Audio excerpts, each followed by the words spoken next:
જમાનામાં દરેક વ્યક્તિ સોશિયલ મીડિયા પર એક્ટિવ છે, તો આપણા મંત્રીઓ કેમ પાછળ રહે? ગુજરાતમાં સ્થાનિક સ્વરાજની ચૂંટણી ચાલી રહી છે, ત્યારે સોશિયલ મીડિયાનો એક એવો જ ક્રેઝ જોવા મળી રહ્યો છે.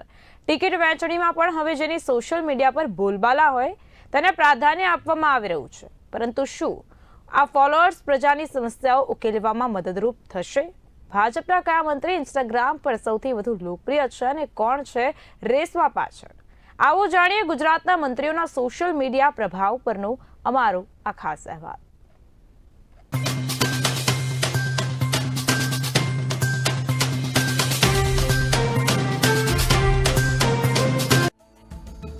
આજના ડિજિટલ યુગમાં રાજકારણની રમત સચિવાલયના ગલિયારાથી લઈને ફેસબુક અને ઇન્સ્ટાગ્રામની રીલ સુધી પહોંચી ગઈ છે.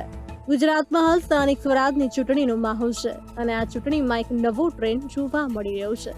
હવે ટિકિટ વહેંચણી માટે કોઈ કાર્યકરની પક્ષ પ્રત્યેની નિષ્ઠા કે લોકોમાં તેમની સ્વીકાર્યતા નહીં, પરંતુ તેમના સોશિયલ મીડિયા પરના ફોલોવર્સ અને લાઇક્સની સંખ્યા મહત્વની બની રહી છે. હા, તમે સાચું સાંભળ્યું. વિકાસ જ વિકાસની વાતો વચ્ચે મંત્રીઓ પણ હવે જાણે ઇન્ફ્લુએન્સર બની ગયા હોય તેમ સોશિયલ મીડિયા પર પોતાની પકડ મજબૂત કરવામાં લાગી ગયા છે. અમારી પાસે એક ટેબલ છે જે બતાવે છે કે ગુજરાતના કયા મંત્રી સોશિયલ મીડિયા પર કેટલા પાવરફુલ છે. તો ચાલો જોઈએ આ અહેવાલ. મુખ્યમંત્રી ભૂપેન્દ્ર પટેલના ટ્વિટર પર 6,67,000, ફેસબુક પર 3,74,000 અને ઇન્સ્ટાગ્રામ પર 5,59,000 ફોલોવર્સ છે.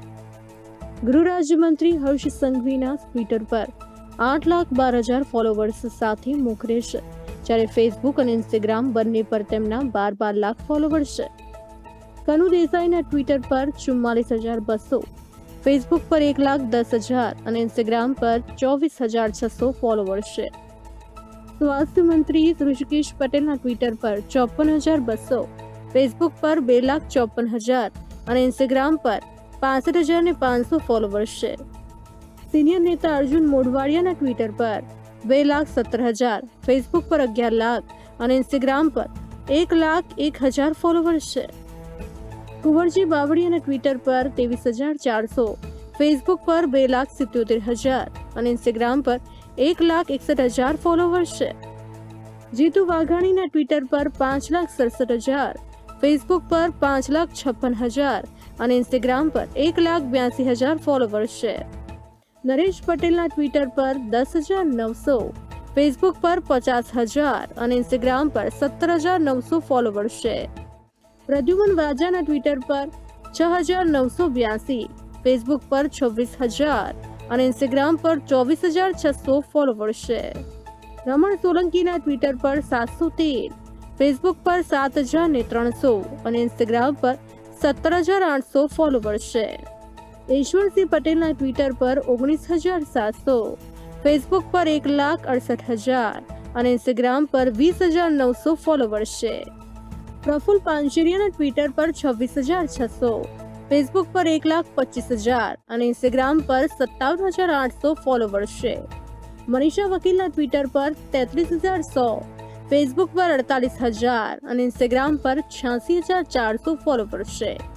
કાંતિલાલ અમૃતિયાના ટ્વિટર પર 2,254, ફેસબુક પર 66,000 અને ઇન્સ્ટાગ્રામ પર 63,600 ફોલોવર્સ છે.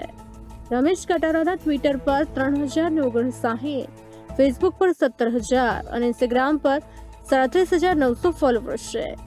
પ્રવીણ માણીના ટ્વિટર પર 13,000, ફેસબુક પર 1,00,000 અને ઇન્સ્ટાગ્રામ પર 1,12,000 ફોલોવર્સ છે. રીવાબા જાડેજાના ઇન્સ્ટાગ્રામ પર 26 લાખ ફોલોવર્સ સાથે સૌથી વધુ લોકપ્રિય છે. ટ્વિટર પર તેમના 1,45,000 અને ફેસબુક પર 13 લાખ ફોલોવર્સ છે. પરસોત્તમ સોલંકીના ટ્વિટર પર 2,853 અને ઇન્સ્ટાગ્રામ પર 1,24,000 ફોલોવર્સ છે. ફેસબુક પર કોઈ ડેટા નથી. સંજય મહિરાના ટ્વિટર પર 1,733, ફેસબુક પર 34,000 અને ઇન્સ્ટાગ્રામ પર 71,100 ફોલોવર્સ છે. સ્વરૂપજી ઠાકુરના ટ્વિટર પર 837, ફેસબુક પર 19,000 અને ઇન્સ્ટાગ્રામ પર 40,900 ફોલોવર્સ છે. કૌશિક વેકરિયાના ટ્વિટર પર 7,914, ફેસબુક પર 59,000 અને ઇન્સ્ટાગ્રામ પર 57,600 ફોલોવર્સ છે. ત્રિકમ છાંગાના ટ્વિટર પર 4,823, ફેસબુક પર 15,000 અને ઇન્સ્ટાગ્રામ પર 15,200 ફોલોવર્સ છે. જયરામ ગામિતના ટ્વિટર પર માત્ર 28, ફેસબુક પર 13,000 અને ઇન્સ્ટાગ્રામ પર 14,900 ફોલોવર્સ છે. પીસી બરંડાના ટ્વિટર પર 472, ફેસબુક પર 14,000 અને ઇન્સ્ટાગ્રામ પર 20,800 ફોલોવર્સ છે. કમલેશ પટેલના ટ્વિટર પર સૌથી ઓછા માત્ર 9, જ્યારે ફેસબુક પર 11,000 અને ઇન્સ્ટાગ્રામ પર 8,224 ફોલોવર્સ છે. દર્શના વાઘેલાના ટ્વિટર પર કોઈ ડેટા નથી, ફેસબુક પર 14,000 અને ઇન્સ્ટાગ્રામ પર 18,600 ફોલોવર્સ છે. ગુજરાતમાં એક તરફ પ્રજાની સમસ્યાઓના ઢગલા છે, પણ ભાજપના મંત્રીઓને ફેસબુક, ટ્વિટર અને ઇન્સ્ટાગ્રામ પર વિકાસ જ વિકાસ છવાયેલો જોવા મળે છે. સોશિયલ મીડિયાના ઇન્ફ્લુએન્સરોને ટિકિટ આપવાનો ક્રેઝ હવે સચિવાલય સુધી પહોંચી ગયું છે, જ્યાં મંત્રીઓ રીલ્સ બનાવીને ફોલોવર્સ વધારવાની રેસમાં છે. આ રેસમાં સૌથી આગળ છે જામનગરના ધારાસભ્ય અને રવિન્દ્ર જાડેજાના પત્ની રીવાબા જાડેજા. રીવાબા સોશિયલ મીડિયા પર સાચા અર્થમાં ક્વીન છે. તેમના ઇન્સ્ટાગ્રામ પર અંદાજે 26 લાખ ફોલોવર્સ છે, જ્યારે ટ્વિટર પર 1,45,000 અને ફેસબુક પર 13 લાખથી વધુ ફોલોવર્સ છે. તેમની આ લોકપ્રિયતા પક્ષ માટે એક મહત્વનું પરિબળ બની રહી છે. બીજા ક્રમે છે યુવા અને લોકપ્રિય ગૃહ રાજ્યમંત્રી હર્ષ સંઘવી. તેમના ટ્વિટર પર 8,12,000 ફોલોવર્સ છે, જ્યારે ફેસબુક અને ઇન્સ્ટાગ્રામ બંને પર પ્રભાવશાળી 12 લાખ ફોલોવર્સ છે. હર્ષ સંઘવી પણ ઇન્ફ્લુએન્સર તરીકે ખૂબ જ સક્રિય જોવા મળે છે. જો વાત કરીએ મુખ્યમંત્રી ભૂપેન્દ્ર પટેલની, તો તેમના ટ્વિટર પર 6,67,000, ફેસબુક પર 3,74,000 અને ઇન્સ્ટાગ્રામ પર 5,59,000 ફોલોવર્સ છે.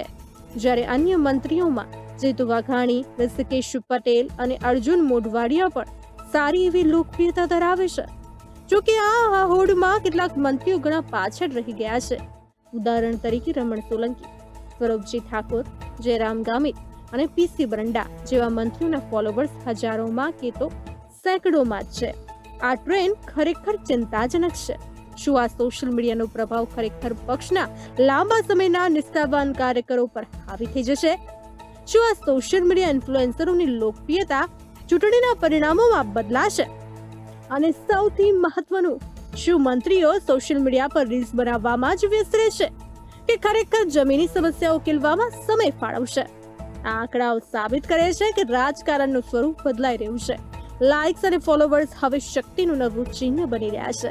તો હવે જોવાનું એ રહેશે કે આ ડિજિટલ લડાઈ આવનારા સમયમાં ગુજરાતના રાજકારણને કઈ દિશામાં લઈ જાય છે, અને આખરે શું આ સોશિયલ મીડિયાનો શો ઓફ પ્રજાના હિતમાં હશે કે કેમ?